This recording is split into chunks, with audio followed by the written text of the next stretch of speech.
Alors bonjour à tous, nous allons reprendre ce cycle de conférences sur la maîtrise du calendrier.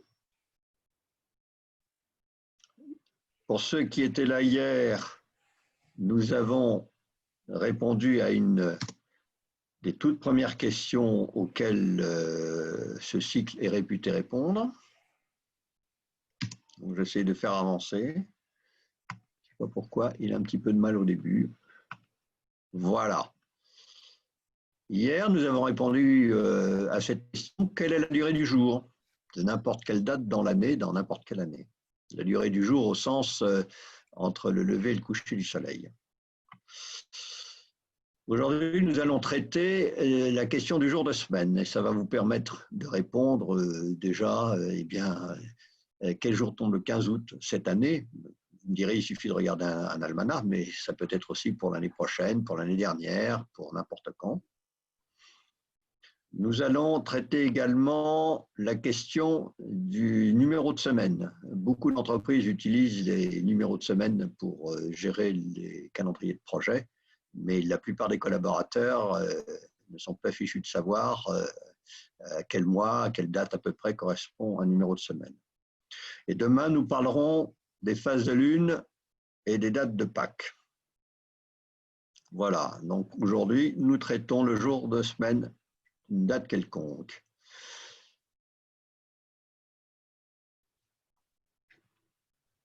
Alors, il y a toujours eu des méthodes pour calculer le jour de semaine, mais très bizarrement, ces méthodes n'ont progressé que très très lentement et il y a eu des progrès assez importants dans les dernières années. À l'origine, il faut rappeler que le calendrier qui a été promulgué par Jules César en 45 avant Jésus-Christ ne comprenait pas de semaines. Les mois que nous connaissons étaient divisés en périodes, ils étaient divisés par les nonnes et les ides. Les nonnes correspondaient au premier quartier de la Lune, puisque les mois étaient lunaires avant la réforme de Jules César. Donc les nonnes correspondaient au premier quartier de la Lune, c'était le 8e jour du mois. Et les ides correspondaient à peu près au 15e jour du mois, 14e ou 15e jour, ça dépendait, c'était le 13e ou le 15e jour, ça dépendait des mois, c'était assez compliqué, ça correspondait à la pleine lune. La semaine telle que nous la connaissons, la semaine de 7 jours, cycle absolument invariable, n'a été intégrée que beaucoup plus tard par la chrétienté, à partir du IVe siècle, quand l'Empire romain a autorisé le christianisme, puis l'a adopté comme religion d'État. Alors, gérer l'impact des semaines sur le calendrier, sur l'organisation des activités, c'est rester l'apanage des ecclésiastiques. Évidemment, c'est important pour planifier les fêtes religieuses. C'est aussi important que de calculer la fête de Pâques, parce que c'est ça qui détermine le déroulement d'une année liturgique. Et pour ce faire, on utilisait des tables. Et d'ailleurs, il y a un exemple de ces tables qui vous est donné sur le centre virtuel de la Société astronomique de France dans le salon. Je vous invite à aller le voir. Ces tables étaient fondées notamment sur la notion de lettre dominicale. Donc, il fallait rechercher la lettre dominicale correspondant à une année, voire les lettres dominicales pour une année bissextile, et à partir de là, on utilisait une seconde table qui a une date associée à un jour de semaine. Et ce n'est qu'au XIXe siècle qu'ont été éditées des méthodes algorithmiques, c'est-à-dire des méthodes dans lesquelles on obtient le résultat par un calcul.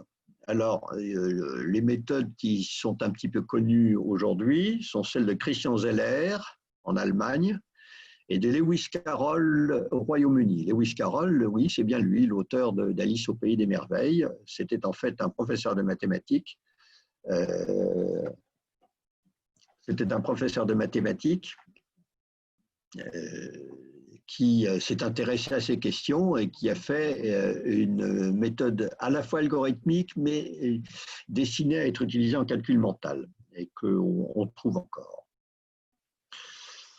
Mais ce n'est qu'en 1973 que John Conway conçoit une méthode véritablement orientée vers le calcul mental de la date du jour de semaine par rapport à une date. Et cette méthode, vous verrez, c'est très intéressant, elle est fondée sur une capacité que nous avons tous pratiquement pour calculer le jour de semaine à l'intérieur d'un mois. Et cette méthode, personne ne l'a apprise à l'école. Mais tout le monde, ou à peu près tout le monde la maîtrise.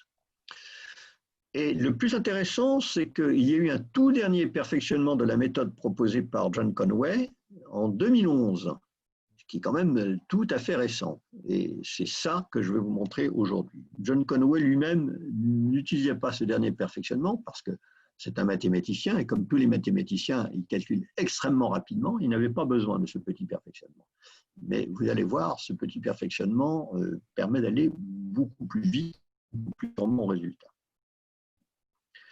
Alors, je vous disais que nous avons tous un minimum de compétences. Et je vous le démontre. Nous savons calculer le jour de semaine dans un même mois. Cette année, le 7 mars tombe un samedi. C'est clair que tout le monde en déduit que le 14, le 21 et le 28 mars tombent un samedi. Il n'y a pas besoin de faire de nombreux calculs. Mais du coup, si on vous demande mes jeudis, c'est quand? Ah ben oui, le 5, le 12, le 19 et le 26. C'est assez facile à trouver. Et réciproquement, et le 10 mars, ça tombe quand? Ah ben oui, ben, le 7 mars, c'est samedi. Le 9, ah, je me trompe d'ailleurs, c'est faux, c'est formidable. Le 7 mars tombe samedi, donc c'est le 9 mars qui tombe lundi. Vous voyez, en temps réel, on arrive à trouver une erreur. Le 10 mars, c'est mardi. C'est très bien tout ça, mais c'est difficile d'extrapoler un autre mois de la même année. La seule chose que nous sachions faire à peu près, c'est de février à mars, quand on est dans une année commune, parce que les jours de février tombent le même jour de semaine que les dates de mars. Alors, John Conway s'est appuyé sur ce dispositif pour faire sa méthode des jours pivots, qui s'appuie sur cette compétence naturelle. Et l'idée de base, c'est qu'il y a des dates qui tombent toujours le même jour dans une même année. D'accord? Donc, on a vu que si le 7 mars tombe un samedi, ah ben, le 14 aussi, le 21 aussi, le 28 aussi. Mais on peut se dire, dans une année commune, ah ben, le 7 février aussi va tomber un samedi, et le 14 février aussi, et le 21 et le 28. Toutefois, en année bissextile, ben justement en 2020, le 7 février ne tombait pas un samedi. C'était le 8, le 15, le 22 et le 29 février, puisqu'il y avait un 29 février en 2020. D'accord? De ce point de vue-là, vous pouvez comparer 2020 et 2015. En 2015, le 7 mars tombe aussi un samedi, mais c'est le 7 février qui tombe un samedi. Alors, dans la méthode de John Conway, les jours pivots sont un certain nombre de dates, faciles à mémoriser, toujours les mêmes, presque toujours les mêmes. Il y a une petite variante pour les années communes et pour les années bissextiles. Elles tombent toujours un même jour de semaine. Alors, John Conway appelait ce jour de semaine le Doomsday. Et je vous expliquerai tout à l'heure ce que ça veut dire. Enfin, si, je vais vous l'expliquer tout de suite. Doomsday, ça veut dire jour du jugement dernier. On peut dire en français, nous avons toujours une langue logique, ça s'appelle jour clé ou clavedi. Clavedi, ça sonne comme lundi, mardi, mercredi, jeudi.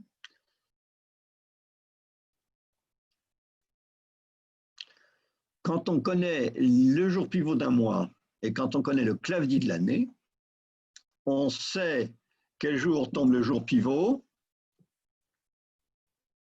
et on peut trouver le jour de semaine de toute date dans ce mois. Il suffit donc de connaître par cœur un jour pivot pour chaque mois, de mémoriser le CLAFDI pour l'année courante et de le calculer pour les autres années.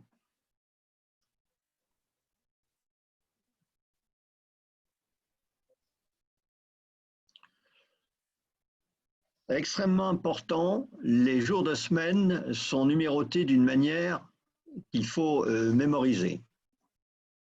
Le dimanche, c'est le premier jour de la semaine. C'est vraiment ça dans beaucoup de langues. C'est ça en arabe, c'est ça en hébreu. Hein. Le dimanche est le jour 1. Alors, comme nous travaillons dans un système de congruence, le premier jour, c'est le jour 0. Il faut se rappeler que le dimanche, c'est le jour du soleil, c'est le jour qui tourne.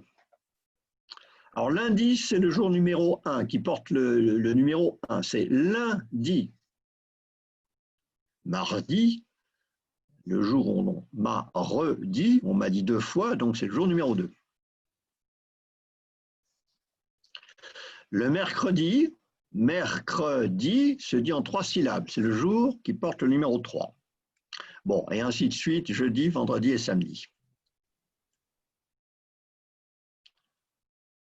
Alors maintenant, les jours pivots. Les jours pivots, ce sont des dates dans le calendrier, dans le système des mois. Alors, quels sont-ils, ces jours pivots? Eh bien, ils sont extrêmement faciles à retenir. Les mois pairs, sauf le mois de février. On va voir que les mois de janvier et février sont des exceptions.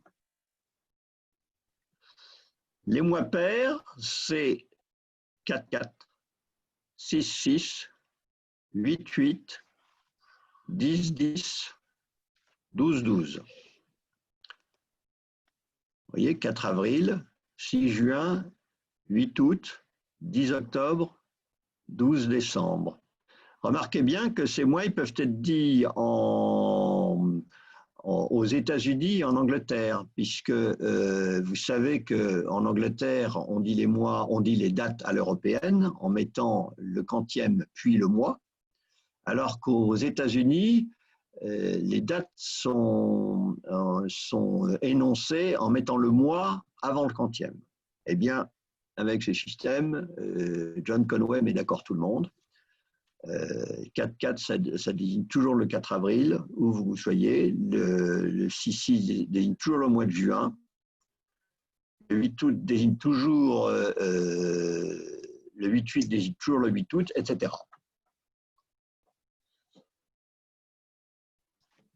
Alors, pour les mois impairs, alors, sauf janvier, comme je vous l'ai dit, janvier et février sont toujours des mois isolés. Je travaille de 9 à 5 au 7-Eleven. Le 7-Eleven, vous le savez peut-être, c'est un petit peu comme Lidl chez nous. C'est l'endroit, c'est une chaîne de supermarchés.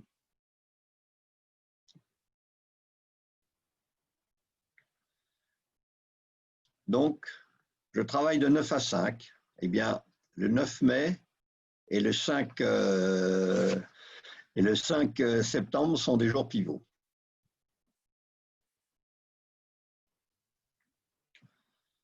« 7-Eleven ». Le 11 juillet et le 7 novembre sont des jours pivots.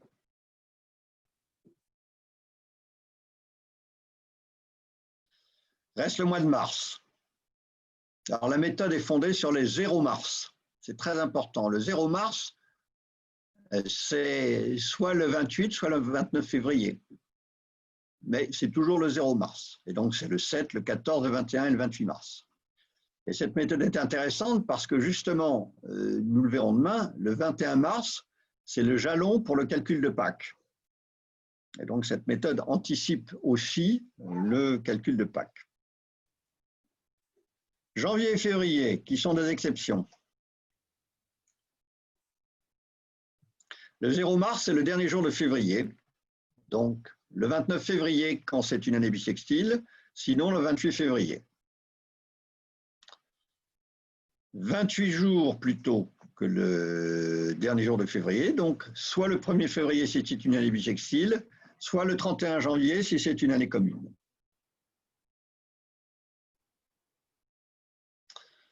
Pour janvier et février, on peut retenir en année bissextile, et d'une manière générale, il faut retenir que les années bissextiles sont des années régulières. C'est ce que je vous ai dit d'ailleurs hier à propos de la longueur du jour. En année bissextile, le 11-1 et le 22-2 sont des jours pivots. Et du coup, il faut corriger en année commune par le 10 janvier et le 21 février.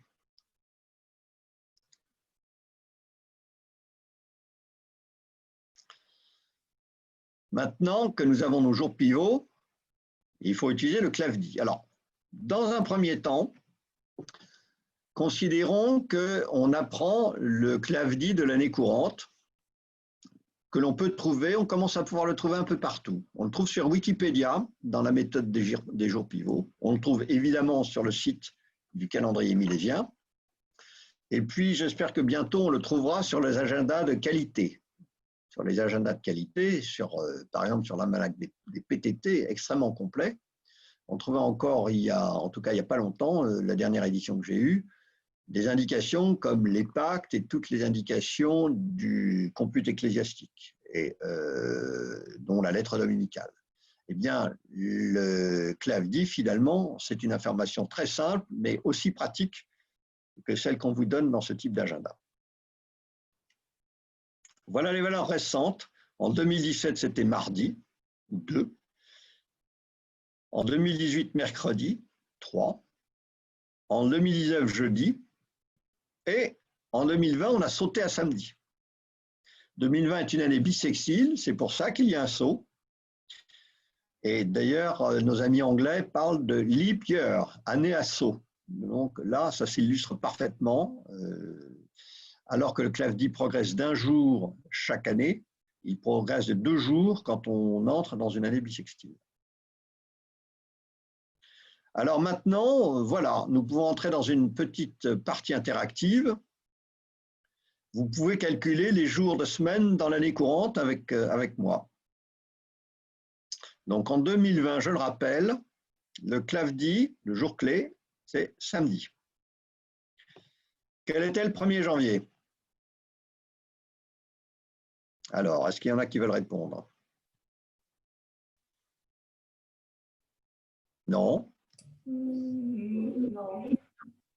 Ben, tu nous dis et on fait un autre exemple. Bon, alors, comment on fait ça? C'est le clavier est un samedi. Nous sommes en année bissextile, donc le 0 mars, le 29 février est un samedi, le 1er février est également un samedi.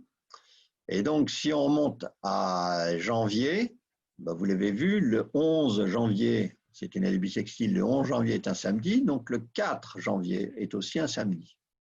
D'accord? Donc, le 1er janvier est un mercredi. Est-ce que tout le monde est d'accord? Ça va? Oui. OK. Alors, le 6 janvier. Le 6 janvier, c'est le Noël arménien. 6 janvier. Voilà. Donc, quelqu'un a mis une note, c'est parfait. Joli. Donc, le 1er janvier, vous avez vu que c'était un mercredi. Donc, le 8 janvier aussi est un mercredi. Et le 6 janvier sera un lundi. D'accord? Oui. La Saint-Valentin. La Saint-Valentin, c'est le 14 février. Ça, chacun sait ça. Donc, comme nous sommes en année bissextile, le 14 mars, par exemple, est un jour clé, est un samedi. Mais en année bissextile, ce n'est pas le 14 février n'est pas un samedi. C'est le jour d'avant. C'est un vendredi. Oui. Et donc, c'est probablement, voilà, c'est le vendredi soir que vous pourrez apporter votre petit cadeau à votre Valentine. La fête des grands-mères. Ah, voilà, là, c'est une question un tout petit peu plus compliquée parce que la fête des grands-mères, la définition, c'est que c'est le 1er dimanche du mois de mars. Alors, pour calculer ça, ben, on retourne à notre clave-10. Notre clave-10, c'est le 0 mars, justement. Donc, c'est le 1er Donc, mars. eh ben voilà, Ouais. c'est le 1er mars. Cette année, c'est le 1er mars. Alors maintenant, on saute à avril. À avril, il y a une fête que j'aime bien, c'est la journée de la Terre. Dimanche. Non. Non. Alors, comment on fait? Euh, 4 avril. c'est un 4 samedi. avril. Voilà, 4 avril est un samedi. Le 11 avril 18, est un un samedi. samedi. 18 avril est un samedi, d'accord. Ça, quand on passe du 4 avril au 18 avril, ça c'est facile, c'est ce qu'on fait tous les jours, on sait faire. Et donc 20 avril lundi, 22 avril mercredi. D'accord? Ouais. Alors, la fête de la capitulation 45, 8 mai. Alors ça, peut-être qu'on s'en souvient encore, parce que nous sommes encore au mois de mai.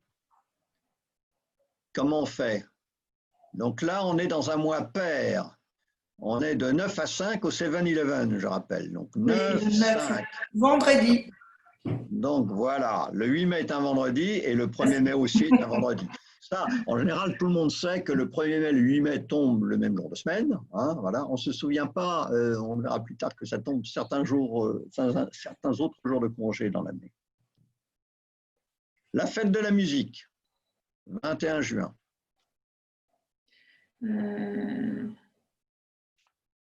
Dimanche.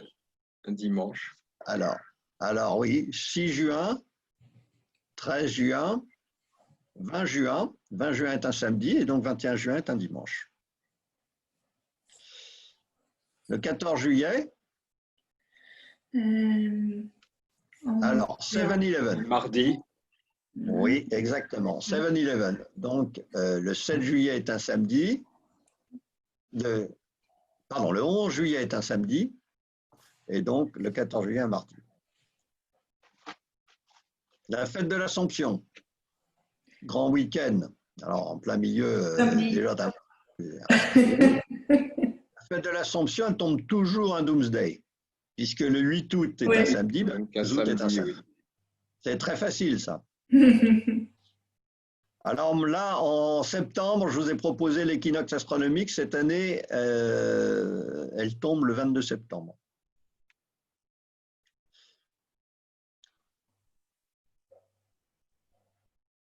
Le 19, c'est un mardi, non? Oui. 5. Donc, c'est pareil, 5, 9, 5, 12, 19, et ça fait 22, ça fait mardi. Fête des grands-pères, c'est la fête symétrique, si j'ose dire, dans le calendrier grégorien en tout cas, de la fête des grands-mères. Donc c'est le premier dimanche, mais d'octobre. Donc octobre, mois pair, 10-10. Donc le 3 octobre est un samedi. D'accord ?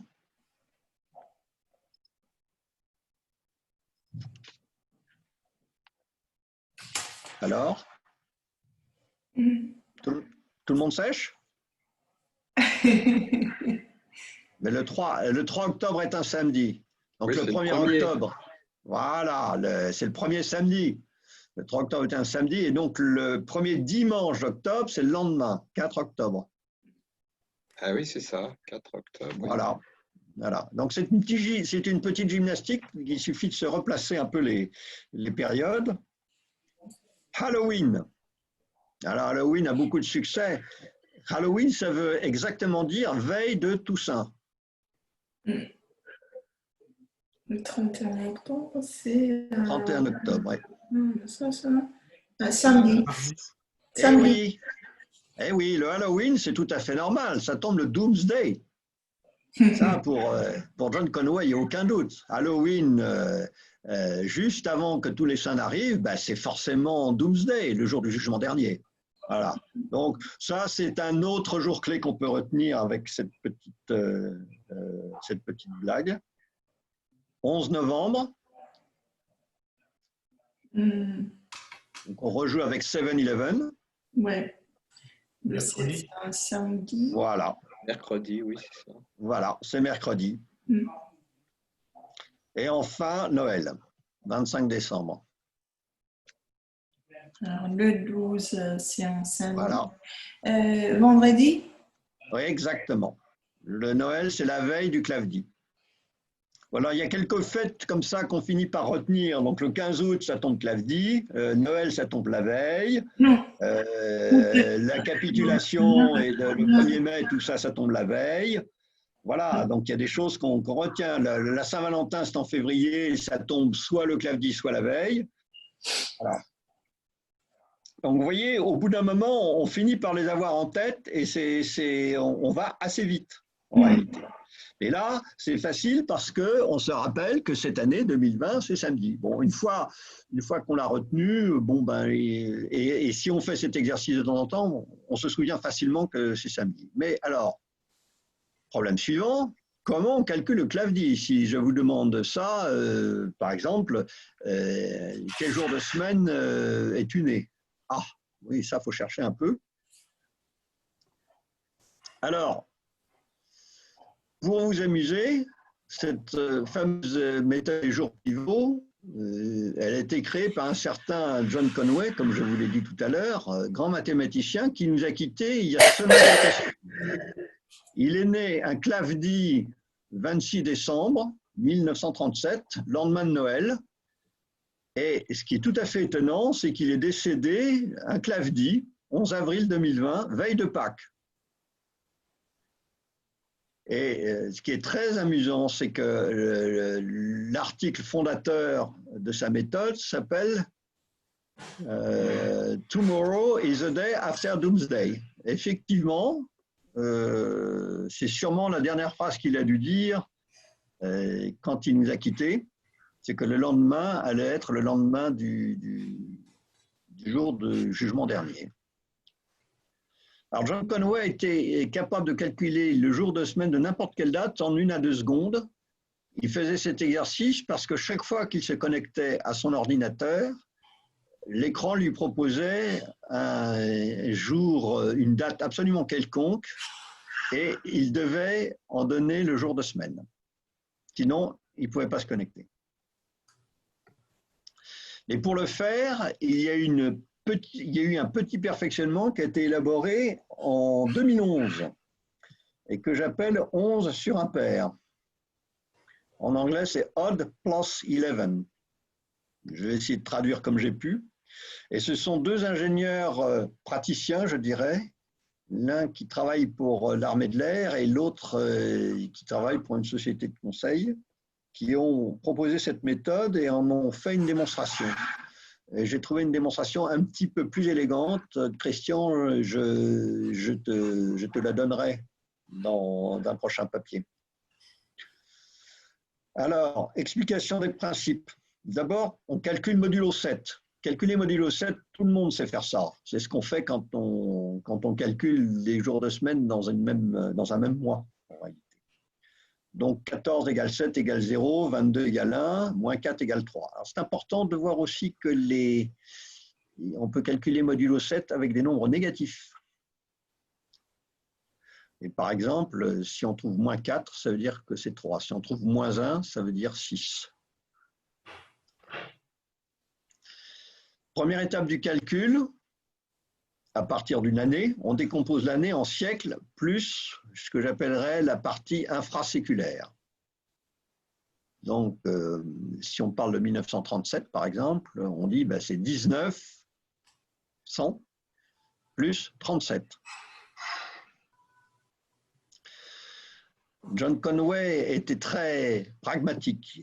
Il disait, on met sur le premier doigt la balise du siècle. Donc, il y a un nombre qui correspond au siècle, et on appelle ça la balise de siècle.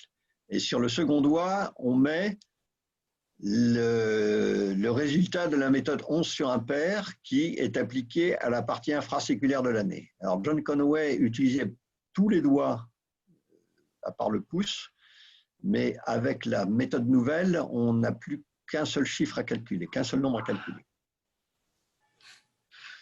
Et le Clavdi, c'est tout simplement la somme de ces deux éléments, évidemment modulo 7.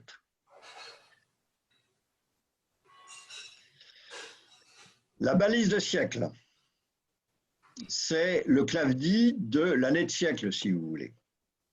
Avec le calendrier grégorien, c'est facile, car le calendrier grégorien se reproduit exactement à l'identique, du point de vue des jours de semaine, tous les 400 ans.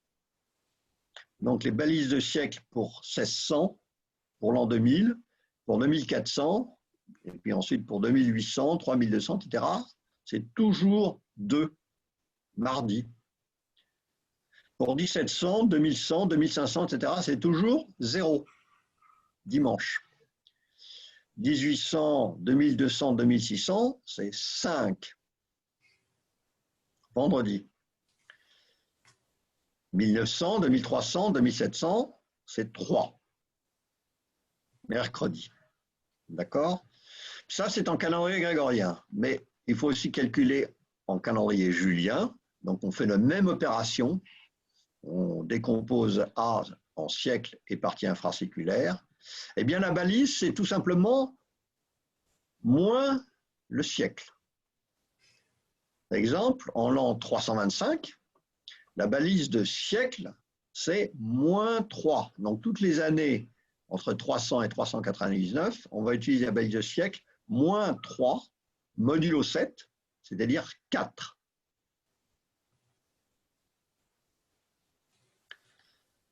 Alors, la méthode 11 sur impair, elle s'applique sur la partie infraséculaire du siècle. Et on recherche R, l'écart de jour, c'est-à-dire l'écart de clé, ce qu'on doit ajouter à la balise de siècle. Alors, la méthode est la suivante. Si n est impair, on ajoute 11. Ensuite, on divise le résultat par 2. Donc, je vous fais remarquer que vous divisez toujours un nombre pair. Si le résultat de cette division par 2 est impair, on ajoute 11 à nouveau. Et voilà, on a trouvé le résultat. P, le nombre obtenu qui est toujours pair, eh bien l'écart de jour, c'est moins P, modulo 7. Bon, ça paraît comme ça un peu éthéré. On va prendre un exemple.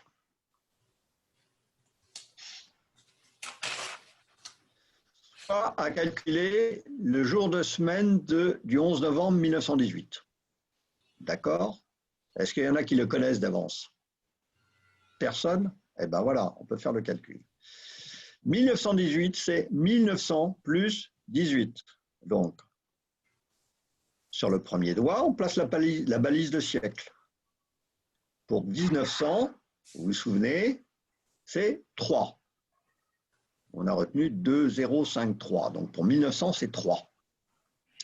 Ensuite, il faut calculer l'écart par rapport à 18. Comme 18 est pair, on ne touche pas. On le divise par 2. Ça fait 9. Mais 9 est impair. Donc on ajoute 11. Et ça fait 20. Alors 20, c'est 21 moins 1. 21, c'est 3 fois 7. Chacun sait. Donc, c'est moins 1 modulo 7. Et donc, le résultat, c'est 1. Je veux dire que moi, pour faire cette étape-là, souvent, plutôt que chercher le multiple de 7 inférieur, je cherche le multiple de 7 supérieur. Et ça me permet de trouver tout de suite le résultat. C'est ce que j'ai fait ici. Et donc, le clavetis de 18, c'est 3, la balise de siècle, plus 1, l'écart pour la partie infraséculaire, ça fait 4. C'est jeudi. Le 7 novembre 1918 tombe jeudi et donc le 11 novembre tombe lundi. Est-ce que tout le monde est d'accord? Ça vous va? Oui. Bon. Deuxième exemple. Le jour de semaine du couronnement de Charlemagne, Noël 800. Je me suis un peu simplifié la vie, puisque là, pour décomposer 800, c'est 800 plus 0. La balise de siècle, moins 8, donc moins 1, donc 6 modulo 7. Est-ce que tout le monde est d'accord? Je ne vais pas trop vite? Ça va. Ça va? Bon. Bon. Écart de Clavdi, c'est 0. Alors, on peut le faire. Hein. 0 divisé par 2, ça donne 0. Et 0, c'est 0 modulo 7. Donc, c'est assez rapide. Mais juste pour vous indiquer que cette méthode est applicable même avec 0. Et donc, le Clavdi, c'est samedi. Et vous vous souvenez que Noël, c'est la veille de Clavdi. Donc, c'est vendredi 25 décembre 800. Vous pouvez vérifier. Hein. OK. Donc, j'ai fini sur cette partie du calcul de semaine pour une date quelconque. Je vais cesser le partage pour pouvoir vérifier. Voilà. Est-ce qu'il y a des questions ou est-ce qu'il y a des questions de compréhension par rapport à cette méthode? Jacques? Non, ça va. J'ai eu un doute sur l'écart Oui. L'écart là pour 1918, le -1. Oui, 18 est pair. On divise par 2. Je divise par 2, ça donne 9. 9 est impair, je fais plus 11. Oui, ça fait 20. Ça donne 20. Et 20, c'est 21 moins 1. Oui, donc le modulo, c'est -1. Donc le modulo est -1. Je prends l'inverse, l'opposé du modulo, c'est +1. Lundi. D'accord. Mais j'ajoute, ah oui, mais attends, c'est +1, mais j'ajoute à la balise de siècle. Oui. 900, plus 3. Ça va? D'accord, ok. Alors, il ne faut pas oublier, alors, Oui, c'est -1, la multiplication par -1. La partie, voilà, c'est la partie fragile de cette méthode. Oui. Il ne faut pas oublier que c'est -1. Et c'est pour ça que il y a plusieurs stratégies. La mienne, c'est de chercher, alors c'est toujours un nombre pair, hein, et on compare ce nombre pair au multiple de 7 qui vient au-dessus. C'est toujours comme ça que je fais. Donc, par exemple, si je tombe sur 26, ben, je compare à 28. Si je tombe sur 32, je compare à 35. D'accord? C'est la stratégie que j'adopte. Et comme ça, j'ai directement le nombre. D'accord? Olivier, Jean-Marie, Christian, Hervé, n'hésitez pas, si vous n'avez pas de micro, n'hésitez pas à écrire sur Converser. Ok. C'est de toute façon essentiel de faire beaucoup d'exercices, en fait. C'est ça la base, hein, c'est de se familiariser à faire des calculs sur toutes sortes d'exemples. Alors, le défi, c'est de faire des exercices en temps réel, si l'on veut. Alors déjà, dans l'année courante, franchement, avoir dans un coin de sa mémoire le Clavdi, ça vous permet en temps réel, vous êtes en conversation avec quelqu'un, et ça m'est arrivé, pourtant je ne suis pas du tout un bon calculateur mental, hein, je peux dire, j'ai été piètre, etc. J'ai bien appris mes tables de multiplication quand j'étais petit, hein, bon, ça a été un effort, mais j'y suis parvenu, mais je ne suis pas bon en calcul mental en général. Et bien pourtant, quand tu as le Clavdi en tête, et que quelqu'un te dit, bah tiens, oui, ça va être le week-end du 19 juin. Je dis, ah oui, non, pas cette année, c'est le week-end du 20-21 juin. Ah oui, t'es sûr? Ah oui. Non, mais ça, on y arrive. Ça, on y arrive assez facilement. Et puis, il y a des dates, ça finit par vous rentrer dans la tête. Ah bah le 8, ouais, c'est toujours la veille d'un jour pivot. Le 26 décembre, le 8 mai, pardon. Le 26 décembre, c'est toujours le lendemain de Noël. D'accord? Et il y a comme ça des dates qui finissent par rentrer assez facilement. Ce qui est intéressant dans cette méthode, et c'est la différence avec la méthode notamment de Lewis Carroll, qui était fondée sur des clés de mois, c'est qu'elle se fonde sur le 0 mars, si j'ose dire. Et ça veut dire que tu as ta clé pour 10 mois et que tu traites janvier et février comme les exceptions. Et tous les efforts, je crois que beaucoup de matheux ont essayé de trouver des méthodes justement pour se faciliter la vie et trouver le jour de semaine, mais on commence toujours par janvier et on bute sur février. Et du coup, ben, on ne va pas plus loin. Et ben là, on prend le taureau par les cornes et on commence en mars. Et vous verrez d'ailleurs que pour le calcul de Pâques, c'est la même idée. En réalité, Pâques, c'est toujours à partir de mars et on ne se casse pas les pieds avec janvier et février. Alors, il y a un petit approfondissement assez sympa de cette affaire-là, et ça, c'est vraiment une innovation, c'est le calcul de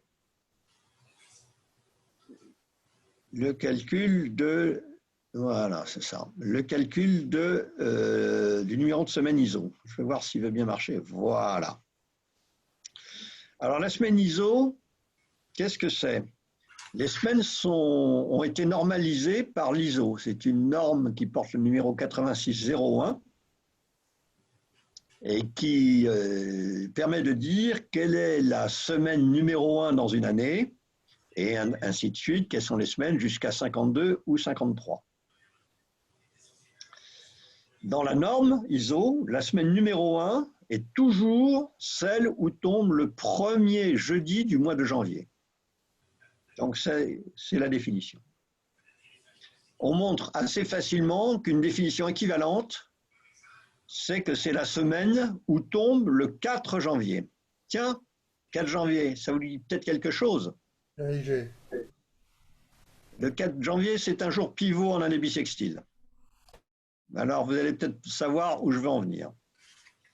Alors, l'année comporte 52 ou parfois 53 semaines, c'est selon le début de l'année suivante. Comment faire pour planter les dates dans les semaines ISO? Eh bien, il y a une notion, c'est la notion de jour caractéristique. Il y a des dates qui sont caractéristiques des semaines, c'est-à-dire qu'elles tombent toujours dans la semaine de même numéro, quelle que soit l'année. Bon, ça c'est le principe. C'est le principe qu'on souhaiterait. Mais malheureusement, la norme ISO sur les semaines, vous avez bien remarqué qu'elle a été construite à partir du mois de janvier et non pas à partir du mois de mars. Le 4 janvier tombe toujours dans la semaine 1. C'est un jour caractéristique.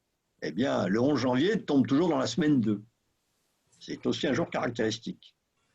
Et le 1er février, lui, tombe toujours dans la semaine 5. Mais voilà, quand on va dépasser la fin de février, on va voir une petite différence entre les années communes et les années bissextiles. Il va falloir jouer avec ça.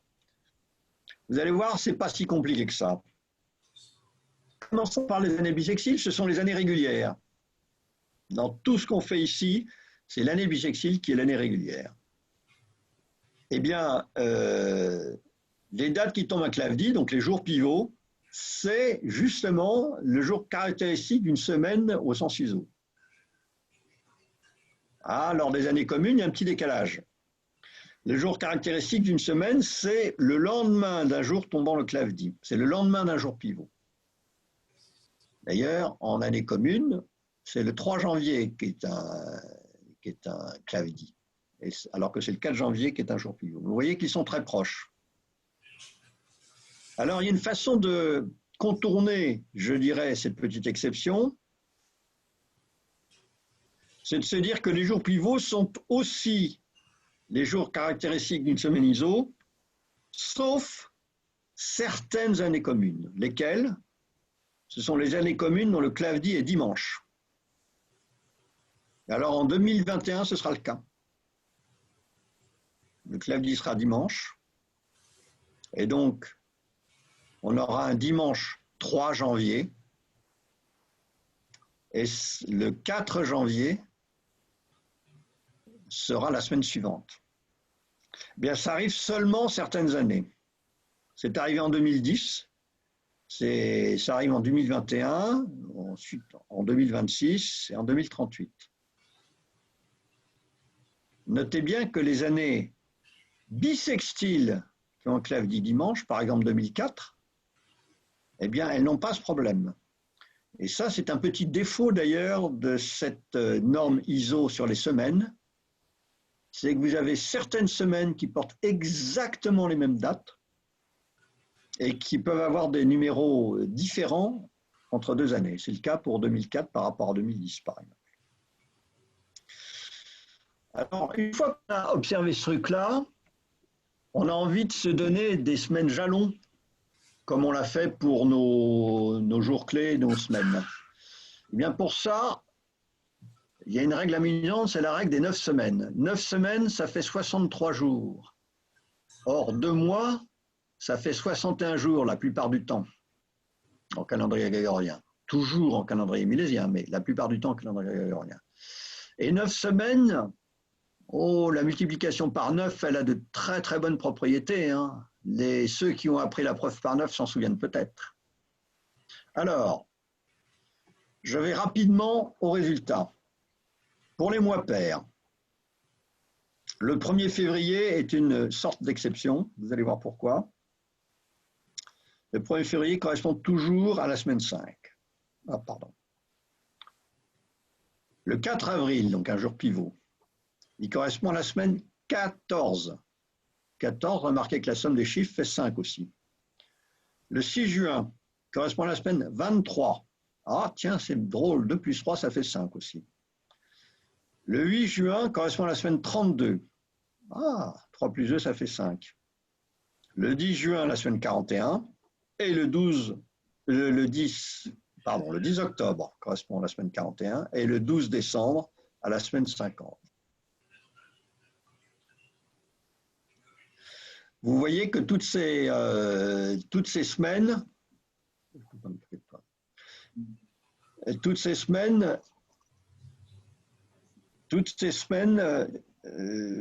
ont comme propriété que la somme des chiffres est égale à 5 et sont congrues à 5 modulo 9. Pour les mois impairs, il y a l'exception de janvier, qui est la semaine 1 pour le 4 janvier.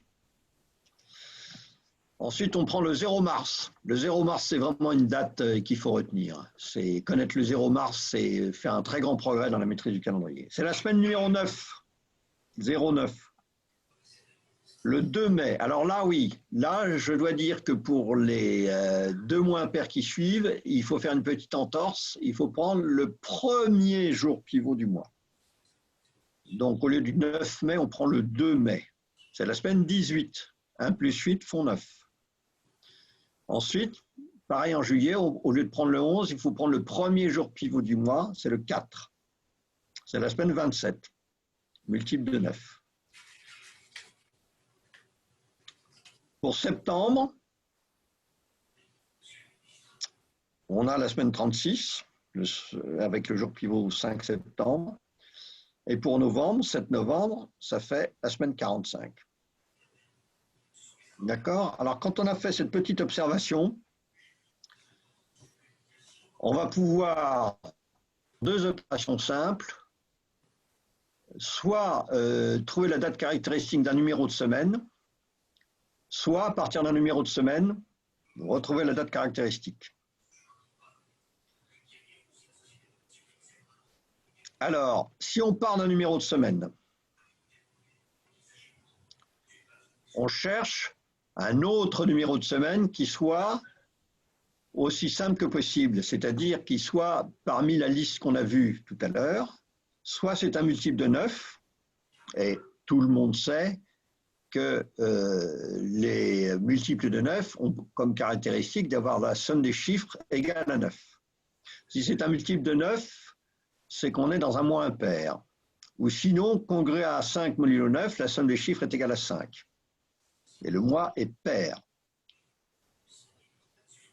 Une fois qu'on a trouvé ça, il faut trouver à quel mois ça correspond. Alors là, c'est une opération à laquelle il faut s'habituer un petit peu. Donc c'est toujours pareil, quand on en fait beaucoup, on finit par plus se tromper. Moi-même, je me trompe encore, hein. Donc soyez patient, ça finit par venir. Vous ajoutez 1 au chiffre des dizaines de votre semaine et vous multipliez par 2. Si le mois est pair, le résultat, c'est le numéro de mois. Si le mois est impair, il faut encore ajouter 1 pour trouver le numéro de mois. Alors, heureusement, cette formule, ça fait un peu penser à 11 sur impair, c'est-à-dire que d'abord, sur impair, il faut ajouter, et puis il faut ajouter 2 fois 11. Là, il faut ajouter 2 fois 1, après avoir multiplié par 2. Il y a quelque chose de parent, d'ailleurs, dans ces deux formules. Avec l'une, il faut diviser par 2, et avec celle-ci, il faut multiplier par 2. Alors ensuite, on a trouvé donc un jour pivot qui correspond au mois que l'on a trouvé. Il faut rajouter le nombre de semaines de différence par rapport à la semaine initiale. Et puis, on arrive comme ça à trouver un jour caractéristique. Ça paraît abstrait, mais encore une fois, on va faire des exercices. Voilà. Semaine 49, ça correspond à quelle date? Déjà, je suis certain que vous demandez ça à des cadres dans n'importe quelle entreprise, même qui sont capables de suivre des projets, ils sont dans le bleu. Hein. Ils ne savent pas quand c'est. Je vais prendre la formule compliquée. Il y a une formule simple, c'est de dire ah ben, c'est très proche de la semaine 50. Mais je vais prendre la formule compliquée. On cherche un numéro de semaine caractéristique antérieur, le plus proche possible. Mais 45. 5 et 4, 9. Donc, 9, c'est un mois impair. On prend le chiffre des dizaines, on ajoute 1, ça fait 5. On multiplie 5 par 2, ça fait 10. On est sur un mois impair, donc ce n'est pas 10, mais c'est 11. Donc on est sur novembre. Le jour caractéristique, c'est le 7 novembre. Donc c'est le jour caractéristique de 45. Ah, mais il faut aller 4 semaines plus loin, parce que c'est la semaine 49. Et donc, on est sur le 5 décembre. Alors, je rappelle, avec l'exception possible, c'est que si en plus, on est une année commune qui commence un dimanche, le jour caractéristique est en fait le lendemain. D'accord? Alors, après, si on veut trouver une date ou le lundi de cette date, on s'intéresse au clavier de la semaine en question, hein, et on recherche, on place comme ça le lundi. Je vous donnerai un exemple juste après. Opération inverse. On a une date, on veut savoir dans quelle semaine elle se trouve. Alors là, c'est un petit peu comme la méthode du jour de semaine. On situe cette date par rapport à un jour caractéristique, un jour de début de mois impair. Hein. Ça peut être dans le même mois, ça peut être parfois dans le mois antérieur. Donc, si ce mois est impair, il faut d'abord retirer 1. Ensuite, on le divise par 2 et on retire encore 1 et ça donne le chiffre des dizaines.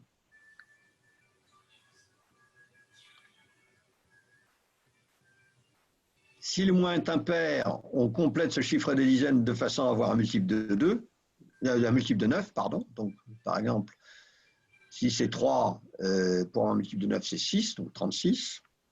Si le mois est pair, on complète de façon à ce que la somme des chiffres fasse 5. Donc, même cas, si c'est 3, eh bien, il faut mettre 2 comme chiffre des unités. Et puis, on compte les semaines entre ce jour caractéristique et puis la date visée. Ça, c'est facile en général, c'est dans le même mois, on sait compter les semaines dans le même mois, et on obtient comme ça le nombre. Alors là aussi, je vous donne un exemple en prenant une méthode complexe. Je pars du 6 octobre. Je rappelle que le jour clé en octobre, c'est 10, mais dans la méthode que je préconise, je cherche la date antérieure. En 2020, alors, deux exemples. 2020, où le clavier est un samedi. Donc, le jour pivot antérieur, c'est le 5 septembre.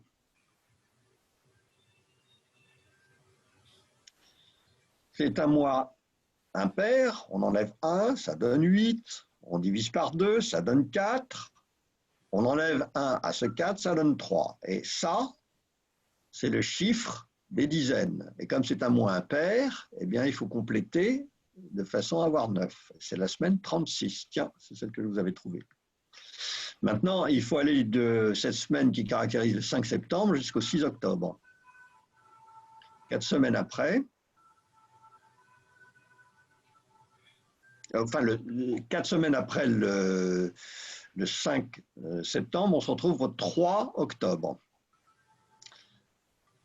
Le 6 octobre, c'est un mardi, puisque le 3, le jour clé en 2020 est samedi.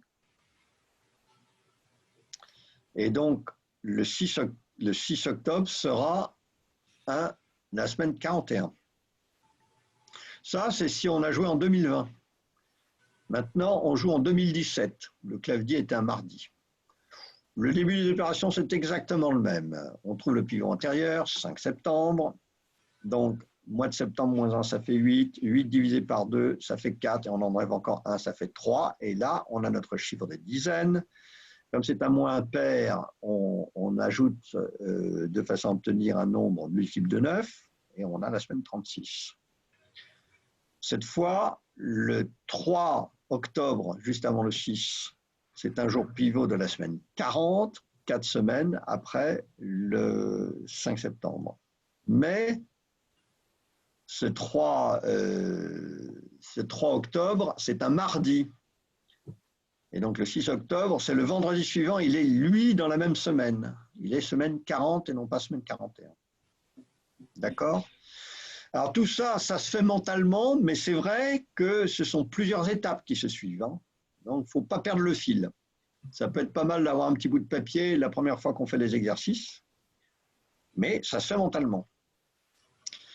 Avec un petit peu d'expérience, avec le 6 octobre, plutôt que se référer au 5 septembre, on peut se référer au 2 octobre qui est plus proche, et qui est semaine 41. Alors, je sais que c'est une première fois. Est-ce qu'il y a des questions?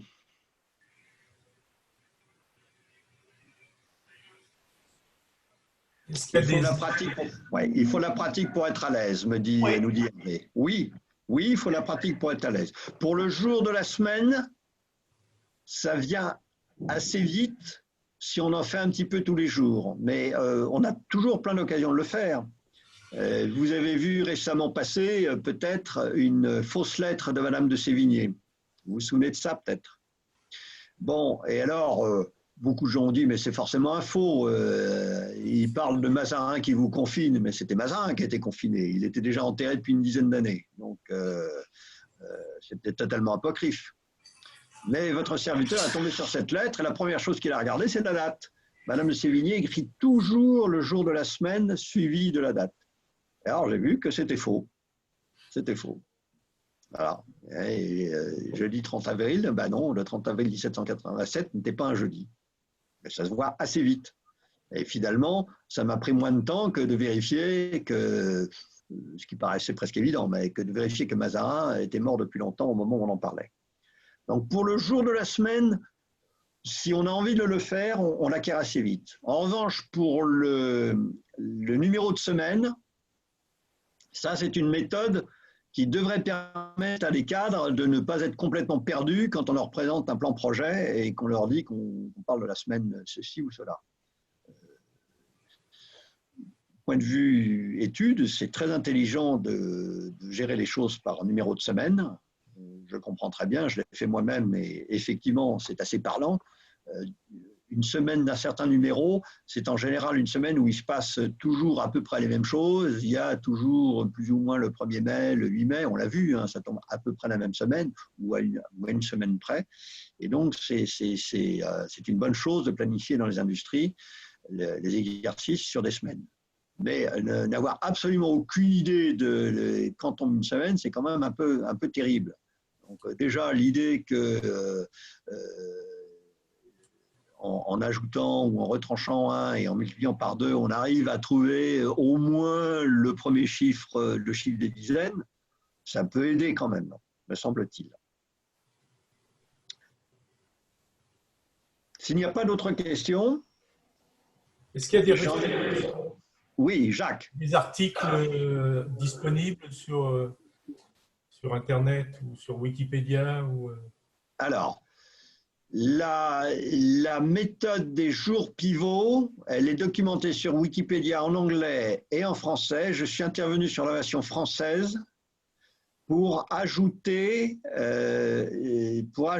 la notion de 11 sur impair. D'accord ? Cette méthode est aussi décrite naturellement sur le site du calendrier milésien. Tu fais calendrier milésien sur Google, tu tombes tout de suite dessus. Mais alors il faut chercher c'est un site assez documenté, il y a pas mal de choses et il y a une rubrique semaine. C'est expliqué dessus. Nous allons rédiger des articles pour le CLEA assez prochainement, qui expliquera les méthodes. Ce sera assez orienté pédagogique. Hein. D'accord ? Je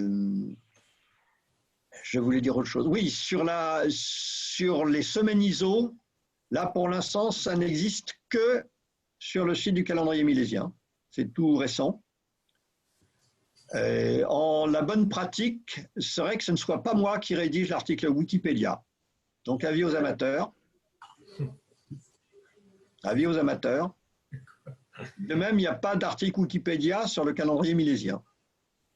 Parce que j'en suis l'auteur et je ne peux pas me permettre déontologiquement de rédiger moi-même l'article Wikipédia. Je peux le corriger ou je peux dire, attendez, c'est pas comme ça, etc.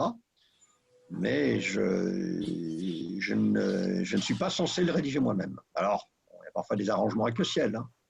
J'ai simplement, sur la méthode que je vous décrirai demain, sur le calcul de Pâques, il n'y a pas d'article Wikipédia non plus, mais vous verrez une référence dans l'article général sur les méthodes de calcul de la date de Pâques. C'est la seule chose que j'ai pu faire, que je me suis permis de faire. Parce que les auteurs de Wikipédia ont une déontologie que je trouve tout à fait respectable et que je tente de respecter. Okay. Voilà, il est midi et 1 ou 2 minutes. Je vous remercie beaucoup d'avoir écouté avec patience et beaucoup de silence, j'ai trouvé cette conférence. J'espère qu'elle vous a apporté des choses. Demain, j'aborderai à 11 h le calcul mental de la date de Pâques et plus largement de l'âge de la Lune, de façon assez semblable. Donc, vous verrez, ce sont des méthodes de calcul mental, mais en plusieurs étapes. Je vous souhaite une bonne fin de journée à tous. Oui, merci, c'était parfait. Merci. Merci, très intéressant, c'est incroyable ce que tu peux nous expliquer, c'est vraiment superbe. À bientôt. À bientôt. Voilà.